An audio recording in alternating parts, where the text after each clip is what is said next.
తెలంగాణలో జనసేన భారతీయ జనతా పార్టీలు మొన్న అసెంబ్లీ ఎన్నికల్లో పొత్తు పెట్టుకున్నాయి. అనూహ్యమైనటువంటి పొత్తు అది. భారతీయ జనతా పార్టీ శ్రేణులకే నచ్చనటువంటి పొత్తు. జనసేనకి అనూహ్యమైనటువంటి వరం. కానీ దాన్ని సద్వినియోగం చేసుకోలేదు. పవన్ కళ్యాణ్ బీజేపీని నొప్పించకుండా ఉండటం కోసం వాళ్ళకి పనిచేసి పెట్టారు, కానీ తన అభ్యర్థుల కోసం గట్టిగా పనిచేయలేదు అన్నటువంటిది ఓపెన్ సీక్రెట్.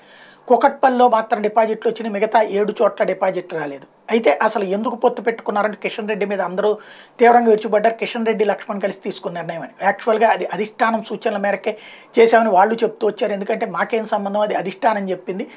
ఎన్డీఏలో భాగస్వామైనటువంటి పవన్ని వదులుకోకూడదని చెప్పింది, అందుకోసమే చేశామని చెప్పుకొచ్చారు. ఓవరాల్గా సీన్ కట్ చేస్తే ఇప్పుడు తాజాగా పార్లమెంట్ ఎన్నికల్లో మాత్రం జనసేనతో సహా ఎవరితో పొత్తుండబోదు, ఒంటరిగానే పోటీ చేస్తాం అని తేల్చి చెప్పారు కిషన్ రెడ్డి. తద్వారా పార్లమెంట్ ఎన్నికలప్పుడు తెలంగాణలో జనసేన భారతీయ జనతా పార్టీ పొత్తుండదు. ఎందుకంటే ఆంధ్రప్రదేశ్లో తెలుగుదేశం జనసేన కలిసి పోటీ చేస్తూ మరోవైపున భారతీయ జనతా పార్టీని వస్తే మాతో రమ్మనమని చెప్తున్నటువంటి వేళ జనసేన కనుక విడిగా వచ్చి బీజేపీతో కలిస్తే అప్పుడు ఏమన్నా ఆలోచిస్తారేమో, కానీ ప్రస్తుతానికైతే మాత్రం తెలంగాణలో పొత్తు లేదని తేల్చి చెప్పారు.